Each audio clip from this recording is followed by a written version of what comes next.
Саламатсыздар, урматтуу Чалкан медиа каналынын көрөрмандары, өлкөбүздө алынган акыркы сааттагы жаңылыктар менен сиздерди тааныштырабыз. Каналыбызга катталып, ой пикирлериңиздер менен бөлүшүңүздөр. Кыргызстанда ички каттамдар боюнча жаңы учактар сентябрдан баштап жүргүнчүлөрдү ташыйт. Кыргызстанда ички каттамдар боюнча жаңы учактар жүргүнчүлөрдү ташый баштайт. Бул тууралуу Манас эл аралык аэропорту ААК башкармалыгынын төрагасы Манасбек Самидинов кабар агенттигинде өткөн маалымат жыйынында билдирди. Анын айтымында болжол менен алар 28 сентябрдан тарта жүргүнчүлөрдү ташый баштайт. Биз буга чейин 2 учак сатып алганбыз, алар май айында келмек. Жаңы учактарга Кыргызстан тоолуу регион болгон үчүн кычкылтек аппараты коюлушу керек экен. Бул иштер аяктаса учактар сентябрда келип калат. Алар өлкөгө келгенде атайын талаптарга ылайык тиешелүү текшерүүлөрдөн өтөт деген Манасбек Самидинов. Ошондой эле Самидинов учактар ички каттамдарга чыкса билеттин баасы арзандай тургандыгын айтты. Ал белгилегендей 3-үчү учак эмки жылы өлкөгө келери пландалууда. Туугандар, эгерде сиздерде дагы монтип машиналарыңыздар бузулса, азыр уста издештин, ага убакыт коротуштун кереги жок. Ал үчүн болгону мындай чөнтөк телефонуңуздарды аласыздар. App Store же Google Play'ден эле автомен тиркемесине катталып туруп, каалаган устаны тандап аласыздар.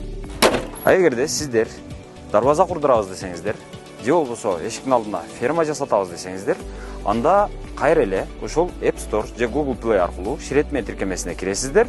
Кирип каалаган ширетүүчүнү өзүңүздөр тандап аласыздар. Тандап алып чакырсаңыздар өздөрү келип ишиңиздерди бүтүрүп берет. Мурдагыдай туугандардан, тааныштардан ширетүүчү издештин азыр кереги жок. Прокурор Гөлбаевдин апасын 10 жылга абакка кесүүнү сурады. Прокурор Кремтөбөл камчы Гөлбаевдин апасы Майя Алиеваны жана бул иш боюнча кине коюлган Нурия Тентешованы кылмыш жаза кодексинин кылмыштуу жол менен алынган кирешелерди мыйзамдаштыруу адалдоо беренеси менен күнөөлүү деп таап, мүлкүн конфискация кылып 10 жылдан абакка кесүүнү сурады. Бул тууралуу Азаттыкка Майя Алиеванын адвокаты Бактыбек Жумашев билдирди. Анын сөзүнө караганда 2 августтагы соттук отурумда судья анын Майя Алиевага комплекстүү соттук медициналык жана психологиялык экспертиза дайындоо өтүнүчүн четке кагып жарыш сөз баштаган. Мамлекеттик айыптоочу шектүүлөрдү күнөөлүү деп таап 10 жылдан жаза берүүнү сураган. Адвокат жарыш сөзгө даярдануу үчүн 2 жолу убакыт сурап, судья аны канааттандырган. Кийинки соттук отурум 8 августка белгиленди. Нурия Тентешова ким жана кайда экени, аны камчы Көлбаев менен кандай байланышы бар экени, наамына канча мүлк катталганы белгисиз. Сот ал жок эле өтүп жатат. Бишкек шаарынын Октябрь райондук сотунда кылмыштуу жол менен алынган кирешелерди мыйзамдаштыруу адалдоо беренеси менен козголгон кылмыш иши жана Майя Алиевага катталган 13 мүлк боюнча соттук териштирүү улантылууда. Ден соолугуна байланыштуу ал соттук отурумдарга келбегендиктен соттук териштирүүлөрдүн бири анын үйүндө өткөн. Ал соттук процесс тартылган видео коомчулукта талкуу жараткан. Кыргызстанда Крим чөйрөнүн ана башы аталган Гөлбаев былтыр 4 октябрда Бишкекте УКМКнын атайын операция маалында өлтүрүлгөн. Бул окуядан кийин ал мыйзамсыз тапкан делген ондогон мүлк, автоунаалар мамлекетке алынган. Министрлик 6-чы дүйнөлүк көчмөндөр оюндары Кыргызстанда өтөт. Кийинки 6-чы дүйнөлүк көчмөндөр оюндары Кыргызстанда өтөт турганын Маданият, маалымат, спорт жана жаштар саясаты министринин орун басары Чыңгыз Эсенгулуу уулу брифингде билдирди. Анын айтымында министринин орун басары жана спорт башкармалыгынын жетекчиси Айбек Абдымомунов Казакстандын спорт жана туризм министри менен Париждеги Олимпиада аянтчасынан жолуккан. Андан кийинки оюндарды Кыргызстанга өткөрүп берүү тууралуу кеп болгон. Ошондой эле 8 августта Кыргызстандын Маданият министри Алтынбек Максутов Казакстандын Маданият жана маалымат министри менен кезектеги дүйнөлүк көчмөндөр оюндарынын эстафетасын Кыргызстанга өткөрүү форматы боюнча жолугушат. Бул тууралуу буга чейин бир эмес бир нече жолу айтканбыз, талкуулар болгон. Негизи казак тарап бул оюндарды бизге өткөрүп берүүгө даяр, деди Эсенгулуу уулу. Эскертексек, Кыргызстан дүйнөлүк көчмөндөр оюнунун демилгечиси болуп саналат. Оюндар 3 ирет Кыргызстанда, 4-чүсү Туркияда өткөн, эми 5-чиси сентябрь айында Казакстанда болот.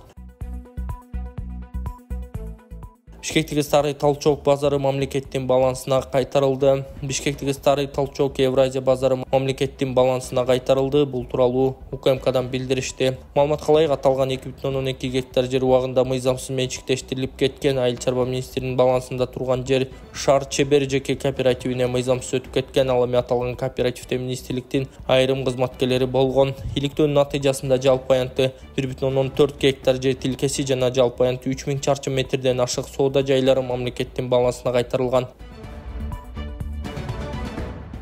Нарында сүт топтоо пункту ачылды. Нарын району Эчки башы айылында сүт топтоо пункту ачылганын президенттин облустагы өкүлчүлүгү билдирди. Ал сүт секторунун өндүрүмдүүлүгүн комплекстүү жогорулатуу долбоорун алкагында ишке ашырылган. Сүт топтоочу борборго 1 тонналык 11 дана цистерна алынган. Алардын баасы 2 миллион 800 миң сомду түзгөнү маалым болду. Долбоор башталгандан бери Нарын облусу боюнча 3 миң адам мыкты делген сүт фермаларында окуудан өттү. Мындан тышкары 1,5 жылда 3 миң уй жасалма уруктандырылып, 1,5 миң асыл тукум алынган. Жакында Каржы министрлигинин колдоосу менен долбоор аркылуу дагы 2000 фермерге асыл тукум музоолу уй сатып берүү пландалууда деп билдирди президенттин Нарындагы өкүлчүлүгү. Кичинекей, наристе жаш, 6 баласы жетим калбасын, ушул эне жашасын десеңиздер, аягына чейин көрүп, видеого лайк басып, колунда бар инсандар, Аллах үчүн ихсан кылып кетиңиздер.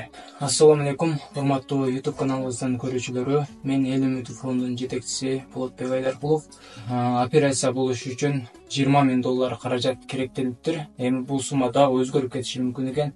Ушул эжекебиздин буттарында, сөөктөр мындай жетканда кальций азайып, буту иштебей шал болуп баратат да күндөн күнгөчө. Ошого сиздердин жардамыңыздар керек. Болушунча ихсаныңыздарды көбөйтүп, ушул эжекебизге бериңиздер. Ушул реквизиттер Мухамбек Б деп Сбербанк чыгат, Ембанк Курстанбек Б деп чыгат тугандар. Ошого кеңири өзүңүздөрдүн ихсаныңыздарды которуп коюңуздар. Бул аталып аткан реквизиттерди айтып атканын себеби көпчүлүгү баягы биздин видеолорду көчүрүп алып, өздөрүнүн немесин коюп алып, мошенничество кылышы мүмкүн экен да тугандар. Ошолор көчүрүп алгандар болуп атат да. Биз көбүн ошол роботуга берип эме кылган учурларыбыз болду. Биздики официальный фонд Юстиция министрлигинен атайын каттоодон өткөн. Кеңири ушул эжекебиздин өзүнө түшөт, көрө бересиздер. Эжекебиздин 6 баласы бар. Ошентип күндө ушул акыбалда жатат да. Бул жакта мына кичинекей чөбөгү наристеси дагы жатат. Эми эжекебиз тура албагандыгына байланыштуу. Бул көбөктү бул жакта эжебиздин кыздары карайт да. Эжебиз ушул акыбалда жатат. Ошо кайдыгер карабастан ушул эжебизге жардам берип кетиңиздер тугандар.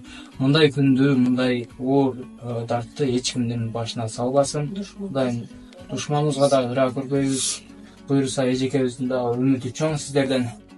Ошол насип кылса, эжекебиз бутунда туруп кала турган болсо, Алла насип кылса, ушул сиздердин бир чоң бир соолукта калганыңыздарга мына акыретте дагы күбө болобуз тугандар. Борбор Азия өлкөлөрү коргонуу чыгымдарын көбөйтүүдө. Журналист кошуна Тажикстан менен чыңалган мамилелер Кыргыз өкмөтүнүн куралдуу күчтөргө көбүрөөк көңүл бурууга түрткөнүн кошумчалайт. Америка Добуш радиосу 25 июлдагы макаласында Борбор Азия өлкөлөрүндө аскердик чыгымдар өсүп жатканын, адистермин Украинадагы согушка байланыштырышканын жазган. Автор 30 жылдан ашык убакыт бою Орусия регионундагы мурдагы советтик Жумуратиядагы курал жарак менен камсыздаганын, бирок азыркы мезгилде алардын рыногуна Туркия, Кытай жана АКШ чыкканын белгилейт. Стокгольмдагы Тынчтыкты изилдөө институтунун маалыматына ылайык, Казакстан, Кыргызстан жана Тажикстан былтыр аскердик чыгымдарга 1,8 миллиард доллар сарптаган. Өзбекстан жана Түркмөнстан адатта аскердик тармакка кеткен каражаттын көлөмүн ички дүң өнүмүнүн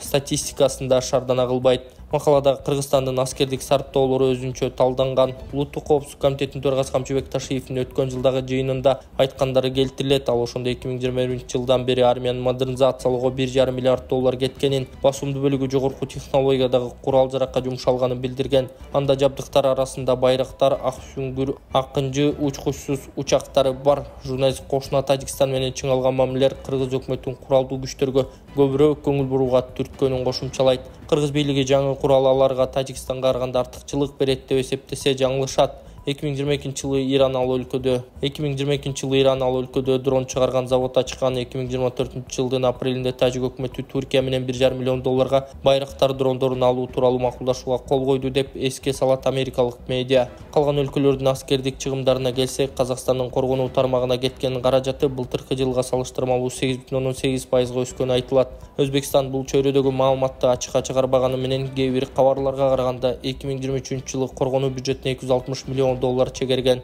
Президент Шавкат Мирзиёев январдагы жыйында 2030-жылга карай өлкө жогорку технологиялар менен жабдылган заманбап армияга ээ болорун билдирген. Макалада айтылгандай, Түркмөнстандын мамлекет башчысы Гурбангулы Бердимухамедов өткөн айда Коопсуздук кеңешинин жыйынында коргоо министрлигине куралдуу күчтөрдүн даярдыгын жогорулатуу тапшырмасын берген. Региондогу расмий адамдар Украинадагы согуш, Армения менен Азербайжандын жаңжалы, чегара кризистери жана Ауганстандагы туруксуз абал армияны күчтөндүрүүгө түрткөнүн белгилешет.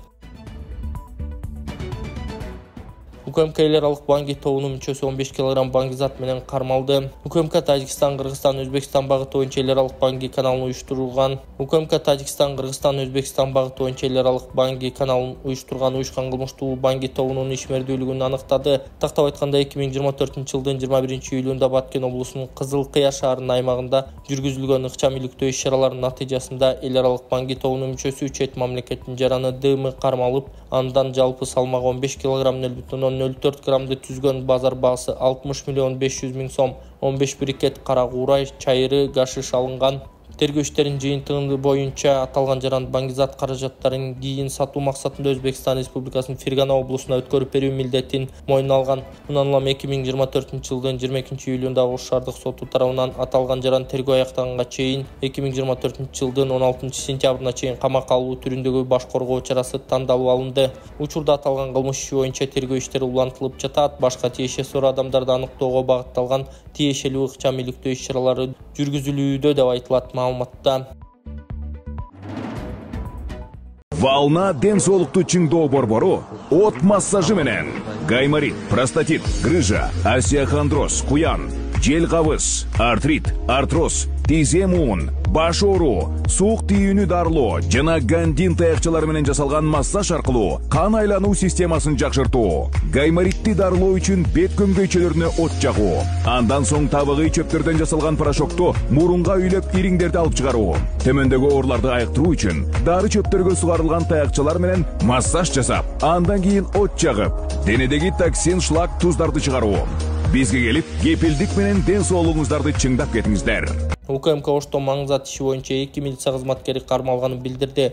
Улуттук коопсуздук боюнча мамлекеттик комитет Ош облустук ички иштер башкармалыгынын баңгизаттарды мыйзамсыз жүгүртүүгө каршы күрөшүү кызматынын 2 кызматкери кармалганын билдирди. Атайын кызматтын маалыматына ылайык, алар баңгизаттарды жарандарга атайын таштап, опузалап, каражат талап кылуу менен кылмыштуу схемаларды уюштурганы аныкталган. Тактап айтканда, Ош облустук ички иштер башкармалыгынын айрым кызматкерлери жарандарды коркутуу жолу менен кыздарды мурда аныкталган адамдардын автоунаасына же жеке буюмдарына баңгизатын атайын салууга мажбурлашкан. Андан кийин ал адамдарды мыйзамсыз кармап, акча талап кылуу максатында кылмыштардын бирдиктүү реестри автоматташтырылган маалыматтык системасына каттабастан ар кандай милиция бөлүмдөрүндө убактылуу кармап турушкан деп айтылат маалыматта. Бул факт боюнча кылмыш жаза кодексинин кызмат абалынан кыянаттык менен пайдалануу жана баңгизатты мыйзамсыз жүгүртүү беренелери боюнча кылмыш иши козголуп, милициянын улуг ыкчам кызматкери майор жана милициянын ыкчам кызматкери лейтенант кармалып, УКМКнын убактылуу кармоочу жайына киргизилди. Алар 1-августта Өзгөн район аймагында колго түшкөн шектүүлөрдү тинтүү учурунда өзгөчө жыты бар кочкул жашыл түстөгү зат алынган 2 таңгак табылып, экспертизага жөнөтүлгөн. Кармалган милиция кызматкерлеринин жакындары менен адвокаттары окуя тууралуу комментарий бере элек. Ички иштер министрлигинин маалыматына караганда, ушул жылдын алгачкы 6 айында милиция баңгизатына байланышкан 677 кылмышты аныктап, мыйзамсыз жүгүртүүдөн 12 тонна 835 кг маңзат алган. 7 жашуун баңги лаборатория жоюлуп, 57 кылмыштуу топтун ишмердигине бөгөт коюлган. Мыйзам боюнча маңзат соодасына аралашкандар мүлкүн алып коюу менен 10 жылдан 12 жылга чейинки мөөнөткө эркинен ажыратылат. Кыргыз спортчулары соңку жарым жылда 268 медаль жеңди. Токтоналиев.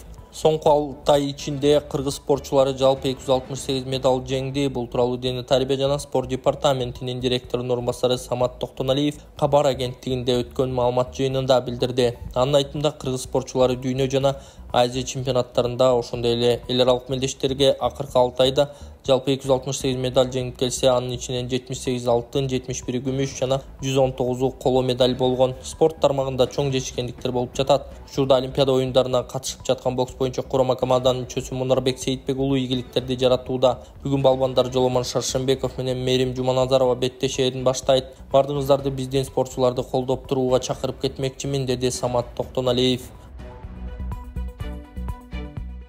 Маданият министрлиги 6 айда театралдык оюн-зоок мекемелеринен 46,5 миллион сом түштү. 6 айда театралдык оюн-зоок мекемелерине акы төлөнүүчү кызматтардан 46 миллион 523 миң сом түштү. Бул тууралуу Маданият, маалымат, спорт жана жаштар саясаты министринин орун басары Чыңгыз Эсенгулуулу кабар агенттигинде өткөн маалымат жыйынында билдирди. Анын айтымында, жыл башынан бери жалпы жонунан 1755 спектакль жана концерттик программа коюлган. Чогулган каражаттын 27,6 миллион сому концерт, спектакльдерден 18,1 миллион сому ижарадан түшкөн. 2024-жылдын жарым жылдыгында театралдык оюн-зоок мекемелери тарабынан 499,570 көрүүчү тейленип, концерт жана спектакльдердин жалпы саны 1755 түздү. Анын 37 жаңы спектакль, 46 концерттик программа болуп саналат. 2023-жылдын жарым жылдыгына салыштырсак, жаңы коюлган спектакльдердин саны 23,3%, жалпы көрсөтүүлөр 21,5%га көбөйдү, деди ал.